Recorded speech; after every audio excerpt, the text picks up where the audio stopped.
Welcome to Astronomy Daily, your gateway to the latest cosmic revelations. I'm your host, Anna, and today we have an episode packed with exciting space news. We'll kick things off with an unexpected launch delay that saw a crucial solar wind mission temporarily grounded, and we'll uncover the surprising reason behind that scrub. Then prepare to meet an ancient interstellar visitor, Comet 3I Atlas, and discover how it was accidentally spotted even before its official discovery.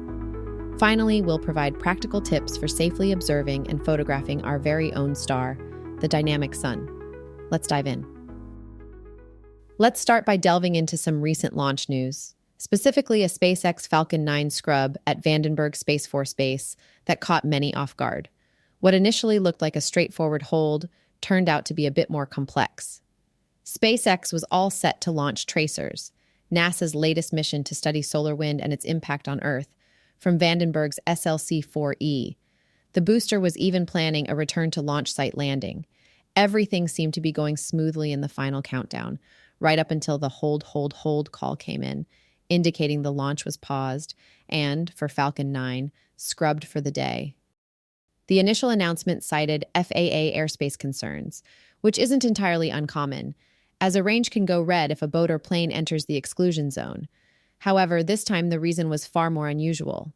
The Federal Aviation Administration, or FAA, confirmed that the airspace concerns weren't about a specific aircraft, but rather the Air Traffic Control Center monitoring those aircraft.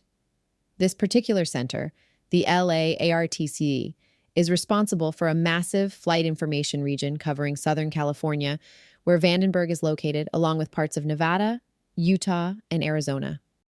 A regional power outage in the Santa Barbara area caused communication problems for the LARTCC. This meant they couldn't verify, or perhaps even tell SpaceX, whether the range was clear for launch. Without that crucial green light, SpaceX had no choice but to scrub the Falcon 9 launch due to the unacceptable range configuration. While this specific launch faced an unexpected hurdle, another attempt was penciled in for the very next day. Interestingly, despite this West Coast snag, SpaceX did manage a successful launch just hours later from Cape Canaveral Space Force Station in Florida. Two satellites for SES-owned O3b networks, mPOWER 9 and mPOWER 10, lifted off during their second launch opportunity.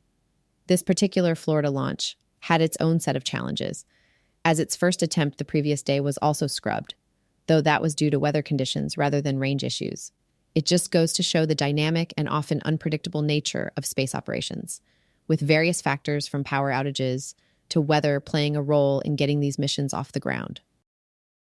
From one dynamic event to another, let's now turn our gaze to Jupiter's intriguing moon, Europa.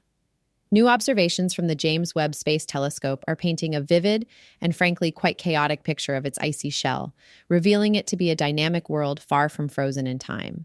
For decades, scientists often pictured Europa's frozen surface as a still, silent shell, but these new findings are completely changing that perception. According to Richard Cartwright, a spectroscopist at Johns Hopkins University's Applied Physics Laboratory and lead author of this new study, the surface of Europa is likely quite porous and warm enough in certain areas to allow ice to rapidly recrystallize.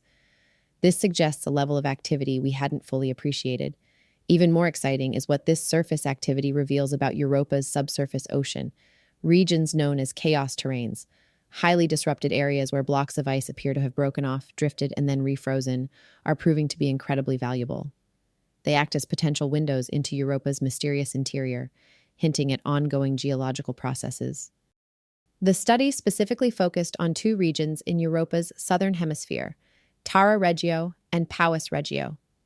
Terra Regio, in particular, has emerged as one of the moon's most intriguing areas.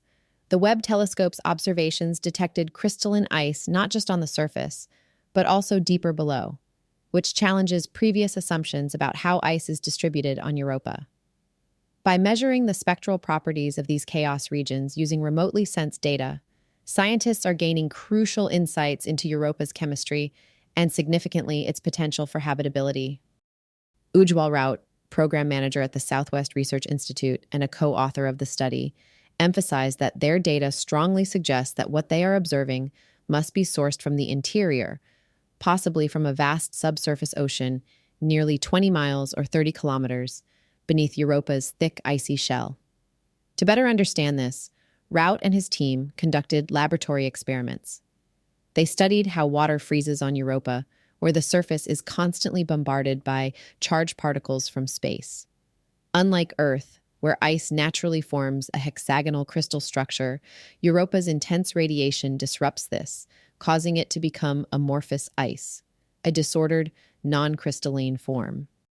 These experiments were vital in demonstrating how the ice changes over time, offering clues about the moon's surface dynamics. When combined with Webb's fresh data, these findings add to the mounting evidence of a vast, hidden liquid ocean beneath Europa's icy crust. Cartwright pointed out that in these same fascinating regions, they've also found strong indications of sodium chloride, essentially table salt, likely originating from that interior ocean. Furthermore, they've seen some of the strongest evidence for carbon dioxide and hydrogen peroxide on Europa. The chemistry in these specific locations is truly bizarre and incredibly exciting. These fractured surface features strongly suggest geologic activity is pushing material up from beneath Europa's icy shell. Webb's near-spec instrument is particularly well-suited for studying Europa's surface because it can detect key chemical signatures across a wide range of infrared wavelengths. This includes features associated with crystalline water ice and a specific form of carbon dioxide called 13CO2. This is significant for understanding the moon's geological and chemical processes. The team detected higher levels of carbon dioxide in these areas compared to surrounding regions, leading them to conclude that it most likely originates from the subsurface ocean rather than external sources like meteorites, which would result in a more even distribution. Given that carbon dioxide is unstable under Europa's intense radiation environment, these deposits are thought to be relatively recent and directly linked to ongoing geological processes. The evidence for a liquid ocean underneath Europa's icy shell continues to grow, making this an incredibly thrilling time for planetary science. The discovery of carbon-13, an isotope of carbon, further deepens the mystery. As Cartwright noted, it's hard to explain its presence, but every road leads back to an internal origin. This aligns with other hypotheses about the origin of carbon dioxide detected in Terra Regio. This new study also comes at a perfect time, as NASA's Europa Clipper mission is currently en route to the Jovian moon, with an expected arrival in April 2030. The spacecraft will perform dozens of close flybys, gathering critical data about the hidden ocean, building upon the incredible insights from the James Webb Space Telescope. Now let's shift our focus from the icy moon Europa to an even more distant and ancient visitor, Comet 3I Atlas. This celestial object holds a special place in astronomical history, as it is only the third interstellar object humanity has ever observed entering our solar system. The previous two, one I Oumuamua in 2017 and two I Borisov in 2019, have already made their grand exits, but 3I Atlas is still giving us plenty to talk about. What makes this comet particularly captivating isn't just its interstellar origin, but also the serendipitous way its earliest high-resolution images were captured. Get this. The Vera C Rubin Observatory, a powerful new facility designed to scan the universe, actually took pictures of 3I Atlas before it was even officially discovered. During its science validation phase, the Rubin Observatory just happened to be pointing at the right part of the sky where 3I Atlas was located. Unbeknownst to the operators, it snapped images of the comet between June 21st and July 7th, even a few days before the telescope officially released its first look images to the public. These observations are incredibly important because they represent the earliest, highest resolution images we have of this rare interstellar visitor at that time. The observatory's 8.4-meter Simoï survey telescope, combined with its 3.2 gigapixel legacy survey of space and time camera, provided unparalleled detail. Adding to the excitement, the Hubble Space Telescope also caught its first glimpse of Comet 3I Atlas. These Hubble images confirm the comet's puffy coma, a cloud of gas and dust surrounding its nucleus. The arrival of 3I Atlas has really ignited a period of intense study for astronomers, with many instruments now attempting to get a good look at it since its initial spotting on July 1st, 2025, by the Atlas Survey Telescope. Recent research suggests that 3I Atlas could be even more exciting than initially thought. Its trajectory through our solar system indicates it comes from a region of the Milky Way that is older than our own 4.6 billion-year-old solar system. With an estimated age of 7 billion years, 3I Atlas holds the title of the oldest comet we've ever seen, offering a potential window into the earliest days of planetary systems far beyond our own. The images captured, especially those from Rubin, reveal a comet that largely behaved as expected, confirming its cometary nature with a clear coma of gas and dust.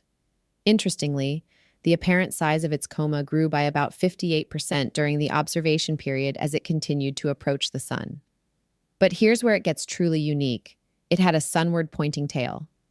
This unusual phenomenon, explained by what's called anisotropic dust emission, is relatively rare but has been observed in other comets. It could be due to the slow ejection of large particles that aren't pushed back as quickly by the sun's radiation pressure, or perhaps a rotational axis that nearly aligns with its orbital plane. While 3I Atlas hasn't shown any signs of non-gravitational acceleration, unlike 1I Oumuamua, astronomers will be watching closely as it approaches its perihelion in October, though it will unfortunately be blocked by the sun from September through December and won't be visible during that crucial period. Nevertheless, the data from 3I Atlas is already incredibly rich. Optical and near-infrared spectroscopy has revealed that it's an active interstellar comet containing abundant water ice with a dust composition similar to D-type asteroids, space rocks rich in organic molecules, silicates, and carbon. This kind of detailed insight helps us paint a more intimate picture of planetary systems beyond our own. The Vera C Rubin Observatory, which inadvertently gave us these early views, is expected to discover between 5 and 50 more interstellar objects as they zip through our solar system over its decade-long survey, promising a future filled with even more cosmic surprises. From ancient comets to cutting-edge observatories, space constantly offers us new wonders to explore. But sometimes, the most extraordinary cosmic sights are right here in our own solar system, if you know how to look for them. For our final segment today, let's turn our attention to our very own star, the sun, and unlock the secrets to safely and effectively photographing its intricate details.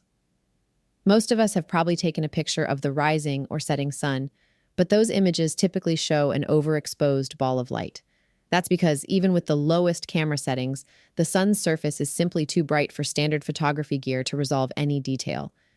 To truly capture our dynamic local star, you need specialized equipment and a deep understanding of safety. First and foremost, safety is paramount. Never look directly at the sun without certified solar eclipse glasses, as even brief exposure can cause permanent eye damage. When photographing, if your camera has an optical viewfinder, avoid looking through it. Always use the digital display, as some filters designed for cameras aren't safe for direct eye observation. To successfully photograph the sun, you must significantly reduce its effective brightness. The primary tool for this is a neutral density filter, which attaches to the end of your camera lens. These aren't your everyday filters. You need one specifically designed for solar photography, capable of blocking out an immense amount of light, over 99.9% in fact. These specialized filters ensure you can resolve details while protecting your camera sensor. Different filters allow you to capture different layers and features of the sun. A white light filter reduces intensity across all wavelengths, revealing the sun's surface, known as the photosphere. With this, you can clearly see sunspots, which are cooler, darker regions caused by intense magnetic fields. For even more detail, particularly of features in the sun's atmosphere above the photosphere, you'll want to use specialized filters like H-alpha or KK. H-alpha filters, for instance, capture light emitted by hydrogen plasma, making the sun appear red and revealing structures like filaments and prominences. Filaments are twisted magnetic structures seen against the sun's disk, while prominences are the same structures seen dramatically arcing out from the sun's edge against the dark backdrop of space. KK filters, on the other hand, filter light from calcium plasma, showing a different perspective of the chromosphere. If you're feeling ambitious, you can even photograph the sun with a telescope, either by mounting your camera to it or using a dedicated solar telescope. These setups often come with internal filter systems designed for detailed solar observation.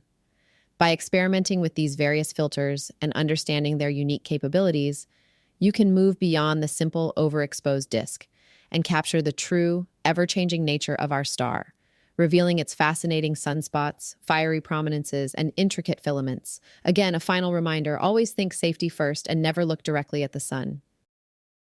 And that brings us to the end of another fascinating journey through the cosmos on Astronomy Daily. Thank you for joining me, Anna, as we explored everything from unexpected launch scrubs and the hidden depths of Europa to ancient interstellar comets and the art of photographing our own sun. If you enjoyed today's episode and want to delve deeper into the wonders of the universe, be sure to visit our website at astronomydaily.io. There, you can listen to all our back episodes and become a true astronomy completionist. And don't forget to subscribe to Astronomy Daily on Apple Podcasts, Spotify, YouTube, or wherever you get your podcasts so you never miss an update. Until tomorrow, keep looking up.